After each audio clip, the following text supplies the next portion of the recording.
സാമൂഹികപരമായ കാര്യങ്ങളിൽ പലപ്പോഴായി തന്റെ അഭിപ്രായം കുറിക്കുന്ന ഒരു വ്യക്തിയാണ് സന്തോഷ് പണ്ഡിറ്റ്. ഇപ്പോഴിതാ പ്രിയദർശിനി ബസ്സുമായി ബന്ധപ്പെട്ട് സന്തോഷ് പണ്ഡിറ്റ് കഴിഞ്ഞ ദിവസം ഒരു സിനിമ ചെയ്യാൻ പ്ലാൻ ഉണ്ട് എന്ന് പറഞ്ഞുകൊണ്ട് പോസ്റ്റ് ഇട്ടതിന് പിന്നാലെ ഇപ്പോൾ അദ്ദേഹത്തിന്റെ ഒരു കുറിപ്പ് സോഷ്യൽ മീഡിയയിൽ വൈറലാവുകയാണ്. നമുക്ക് നേരെ സന്തോഷ് പണ്ഡിറ്റിന്റെ പോസ്റ്റിലേക്ക് തന്നെ പോകാം. KSRTC ഓർഡിനറി ബസ്സുകളിൽ സ്ത്രീകൾക്ക് സൗജന്യ യാത്ര കൊടുക്കുന്ന പരിപാടി നല്ലതാണെങ്കിലും ഇതിനായി സർക്കാർ 100 കോടിയോളം രൂപ നഷ്ടം സഹിക്കുന്നുവെന്ന് വാർത്ത കണ്ടു. ഈ പദ്ധതിക്ക് പകരം ഇത്ര തന്നെ സാമ്പത്തിക ബാധ്യതയിൽ 5 ലക്ഷം BPL വിഭാഗത്തിൽപ്പെടുന്ന നിർധനരായ സ്ത്രീകൾക്ക് മാസം 2000 രൂപ വെച്ച് നൽകിയിരുന്നുവെങ്കിൽ കുറച്ചുകൂടി ഗുണപ്രദമായേനെ എന്നാണ് എൻ്റെ നിരീക്ഷണം. അങ്ങനെ ഒരു പദ്ധതി വന്നാൽ 5 ലക്ഷം × 2000 = 100 കോടിയിൽ തന്നെ കൂടുതൽ ആവശ്യക്കാർക്ക് പദ്ധതിയുടെ ഗുണം ലഭിക്കുമായിരുന്നു. അതുകൊണ്ട് ഒരു വിഭാഗത്തിനും വിഷമം ഉണ്ടാകില്ല, ആരും എതിർക്കുകയുമില്ല. 21 മുതൽ 60 വയസ്സിനിടയിൽ 30 ലക്ഷത്തോളം BPL ലിസ്റ്റിലുള്ള സ്ത്രീകളുണ്ടല്ലോ. അത്രയും പേർക്ക് 2000 വെച്ച് കൊടുക്കുന്നത് വലിയ സാമ്പത്തിക ബുദ്ധിമുട്ടുണ്ടാകും. അതിനാൽ അവരിൽ നിന്നും 5 ലക്ഷത്തെ കണ്ടെത്തിക്കൂടെ?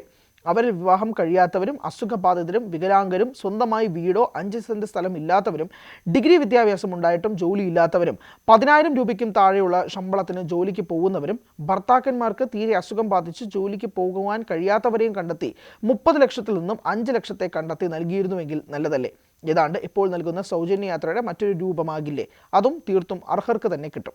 നിലവിൽ സ്വകാര്യ ബസ് ഉടമകൾക്ക് സ്ത്രീകൾ കയറുന്നത് കുറഞ്ഞുവെന്നും വലിയ നഷ്ടം വരുന്നുവെന്ന് പറഞ്ഞ് ചില വീഡിയോകൾ കണ്ടതുകൊണ്ടാണ് ഇങ്ങനെ ചിന്തിച്ചതെന്ന് പറഞ്ഞുകൊണ്ടാണ് സന്തോഷ് പണ്ഡിറ്റിൻ്റെ ഈ ഒരു പോസ്റ്റ് ഇപ്പോൾ സമൂഹ മാധ്യമങ്ങളിൽ നൽകുന്നത്. അപ്പോൾ അതുമായി ബന്ധപ്പെട്ടുള്ള കമൻറ്റുകളും നമുക്ക് കാണാവുന്നതാണ്. കുറച്ചധികം സപ്പോർട്ട് ചെയ്യുന്ന തരത്തിലുള്ള കമൻറ്റുകളാണ് വരുന്നത്. എന്തായാലും പ്രിയദർശിനി പദ്ധതി സർക്കാർ ഇന്ദിരാ ഗ്യാരണ്ടി എന്ന പ്രഖ്യാപനത്തോടു കൂടിയാണ് ഇലക്ഷന് വന്നപ്പോൾ തന്നെ ഒരു മാനിഫെസ്റ്റോയിൽ പറഞ്ഞിരുന്നൊരു കാര്യം അത് നടപ്പിലാക്കുകയും ചെയ്തിരുന്നു. കഴിഞ്ഞ മാസം 15-ാം തീയതിയാണ് പ്രിയദർശിനി ബസ്സുകൾ റോഡിലൂടെ തുടങ്ങിയത്. അതുമായി ബന്ധപ്പെട്ട സ്ത്രീകൾക്ക് ഇപ്പോഴും സൗജന്യമായി പ്രിയദർശിനി ബസ്സുകളിൽ യാത്ര ചെയ്യാം. പക്ഷേ അതുമായി ബന്ധപ്പെട്ട അപ്പോൾ മുതൽ തന്നെ സമൂഹ മാധ്യമങ്ങളിൽ നിന്നിരുന്നൊരു കാര്യം, ഇതൊരു തുക അടിസ്ഥാനത്തിൽ അല്ലെങ്കിൽ പണക്കാരായ സ്ത്രീകൾക്ക് ഇതിന് ആനുകൂല്യം എന്തിനാണ്, അവർക്ക് പൈസ തിരിച്ചടയ്ക്കാമോ എന്ന് പറഞ്ഞപ്പോൾ പോലും ഗതാഗത മന്ത്രിയായ CP ജോൺ പറഞ്ഞത് അങ്ങനെ അതിൻ്റെ ആവശ്യമില്ല, സ്ത്രീകളാണെങ്കിൽ സൗജന്യമായി യാത്ര ചെയ്യാം, സ്ത്രീകൾക്കും ട്രാൻസ്ജെൻഡേഴ്സിനും സൗജന്യമായി യാത്ര ചെയ്യാം എന്നുള്ളത് സംബന്ധിച്ചാണ്.